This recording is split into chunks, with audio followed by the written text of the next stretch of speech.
Hi guys. So this should be short because I don't really have a subject. What I want to talk about was just some random shit. Maybe maybe I could make a habit out of random Saturdays or whatever. Probably not. I usually have ideas and I don't follow through. But I did have just a couple things I wanted to at least mention and make sure everybody knows that I haven't been living under a rock. I do notice some things sometimes.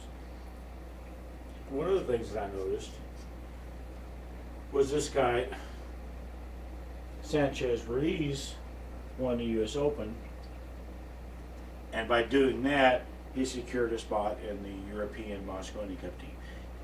He may have already secured his spot. I don't watch a lot of 9-ball or 10-ball, so I'm not positive about that. But so he made the European Mosconi Cup team. Before this year, I never heard of the guy. I'm being honest, I had never heard of him.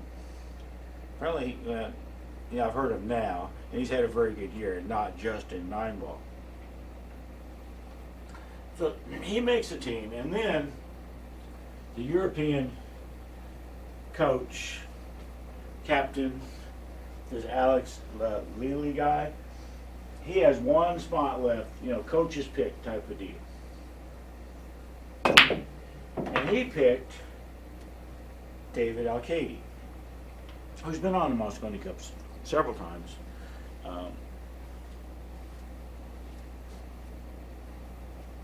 Probably not regarded as a world's strongest shooter, but absolutely not the world's weakest. I'm not knocking the guy, but the consensus seems to be that he was mainly picked because he is Sanchez Ruiz's BFF or something. They're friends, and I'm just going to say Sanchez because I don't like the hyphens in the names. I'm an American, and the hyphens in the last name when you're an American, it means something different than it does when you're I guess Spanish. So I'm just going to say, plus Sanchez is easier to see. The general consensus of what I've been seeing is that David Alcady made the team because he's BFFs with Sanchez. Most people seem to have been surprised at that choice instead of Federer Gorst being that final captain's choice. Federer did not make the team based on points. He hasn't been allowed to play in shit because clearly Federer is in charge of the entire Russian government and military, so all that shit is all his fault. So let's punish him. Stupid people. So anyway, the deal is done. The guy picked David Alcady, didn't pick Federer. And a lot of people, especially Americans, lost their collective shit over this fact that Federer Gorst didn't get picked for Team Europe. Federer spends an awful lot of time in the United States, especially here lately. And he lives in Louisville, Kentucky. Especially here lately. It's not his permanent residence, I'm sure. And he has an awful lot of fans. He's been playing very well. He's for as good as he is, he's very humble and approachable and all this. He's just a nice guy who is a very good shooter. You can contrast him to some other people who are very good shooters at young ages that, they were dickheads. And some of them even still are. Some of them even haven't matured yet.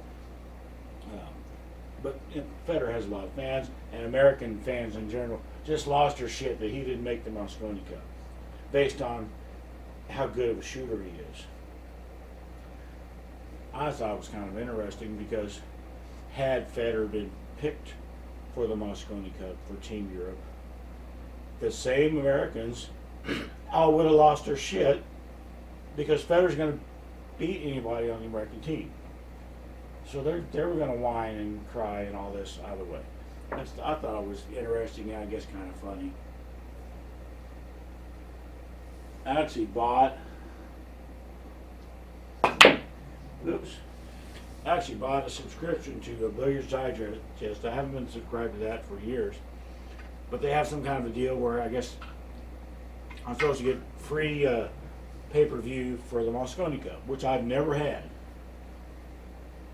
So we'll see. We'll see how that works out, and so maybe I'll be watching some of that stuff instead of just the highlights on YouTube. I have an optical illusion on that 15 clearly.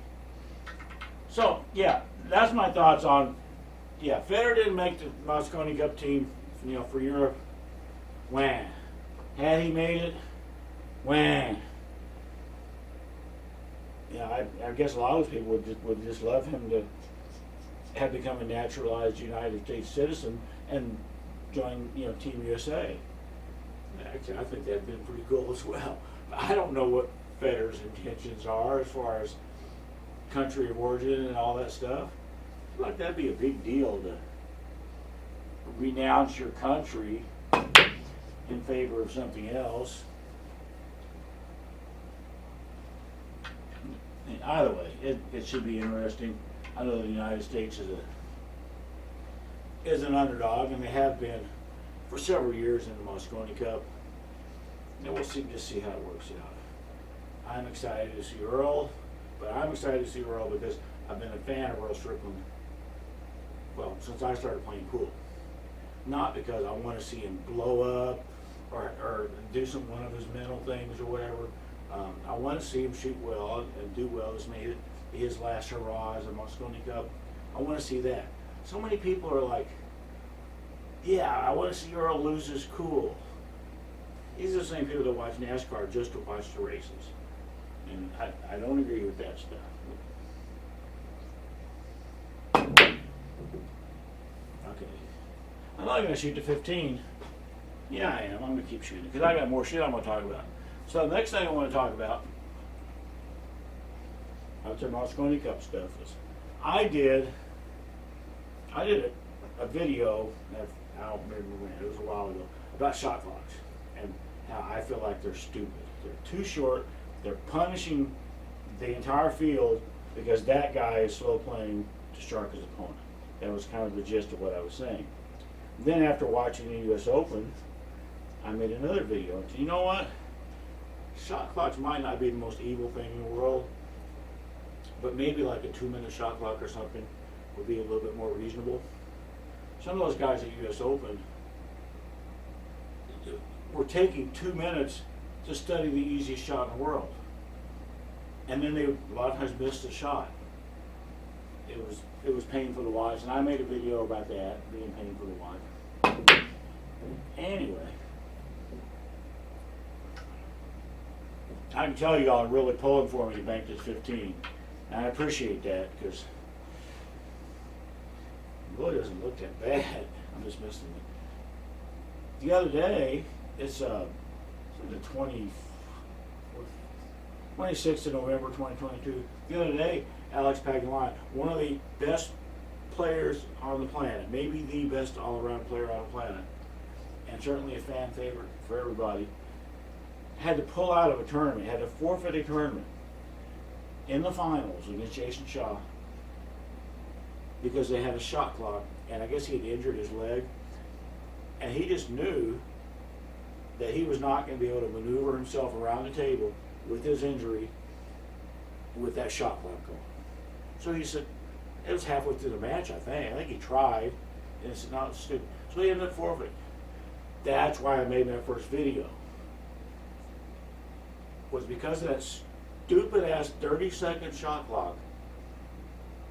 We got Alex and Jason Shaw in the finals of the tournament. I think it was the Puerto Rico tournament. And we don't get to see it because of that stupid ass 30-second shot clock that doesn't take into account some people just don't move as quickly as your clock says they should. They want to move quickly, but they can't. They're old, they're injured, whatever. It just, I don't know. Obviously, I didn't want Alex to get injured and all that. I didn't want him to have to forfeit his way out of a tournament. I'm sure I just killed him to have him do that. But maybe, I doubt it. Maybe somebody will go, hey, wait a minute. Maybe a 30-second shot clock is stupid.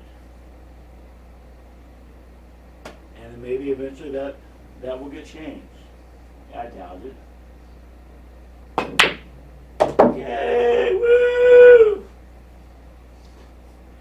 If they give me 85 tries on a shot in a bank pool tournament, I'm going to do pretty well. I used to say 3 tries, now I'm going to say 85. So that's my thoughts on shot clocks. And I bet Alex is on the same page as me right now. Saying, yep, they're pretty stupid when they're that short. It's a pool game, not a foot race, blah, blah, blah. I've said this before. And the other thing I want to talk about, and it's not griping about anything, it's just news. One of the things that I've really missed since I've switched to the Tascarella is the ability to put an extension on the cue, on the back of the cue. When I shot with Peach Hours, Peach Hour sells extension thingamabobs where you replace the bumper and you put an extension on it. When I shot with Carmelli's, Ariel will modify the butt. I think he epoxies in like a new bumper where you can put an extension on it. When I had my Southwest, I had either Joe Blackburn or Steve Lomax modify the Southwest. I did a video about this, and probably a lot of people lost their shit about that. Oh my God, he modified a Southwest. Yeah, I did. It's my Southwest. I can modify it. I can have it modified. To put an extension on it, like that. I don't use them very often. And I went 30 years never using one because they probably didn't exist. But I've missed being able to do it since I switched to the Tascarella. Because every now and then I wanted an extension. I didn't have one, so I had to go get the bridge like a caveman and shoot like that. I'm not as good with the bridge as I am with an extension, I found. Anyway, I found out a week or so ago that Pete Tascarella is now making extensions for his cues. Never did before. Neither one of them, neither Pete Sr. nor Jr. were making extensions for their cues. But now they are. So I communicated with, I think it was Pete Sr. in this case that I was communicating with. So yep, okay, how much? Take my money. And he told me and all this and that. So it looks like I can ship both of the butts. I have 2 Tascarellas. They both have the same type of butt, this standard Delrin. And get an extension and then a replaced bumper for each of the cues, and do all that for $350. So I wouldn't need 2 extensions. I just need one, and whatever cue I'm using would get that extension. Yeah, so that's the plan. Is this coming Monday is to ship both of my Tascarellas, the butts, back to New York, get the bumpers replaced so they will accept an extension, and then they'll also sell me the extension, and I'll have it, I'll do it, and I'll have to be without this cue for up to 2 weeks, which is going to kind of suck, but I will get to keep the shaft, and I'll put this shaft either on my Rundishan or my Scruggs, so I get to keep playing with the shaft, keep playing with the tip, and this and that. So it won't be like I'm completely not getting used to the Tascarella. I feel like I'm fairly used to it now, actually, because I've never mastered any cue. But when I'm playing with this one now, I don't really have very many situations where I go, oh man, I'm not used to the cue, that's why I missed that shot. There aren't very many like that. I usually come up with a different excuse when I miss, is what I'm getting at. But so that's the plan, is I'm going to, that's the easiest one of the bunch, is I'm going to ship my Tascarellas, And then when I get them back, I'll be able to put extensions on them. Just 8-inch extensions, which is perfectly fine. I guess he makes up to like 12-inch extensions, but just 8 is perfectly fine with me. You know, like I said, I'm a guy that went over 30 years never having any.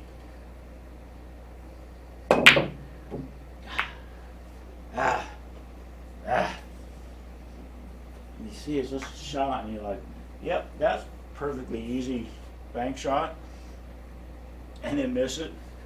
It's annoying. But if I didn't ever miss, I wouldn't be down here in my basement making YouTube videos.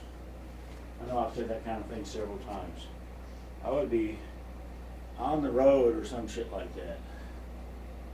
Somewhere more exciting than this.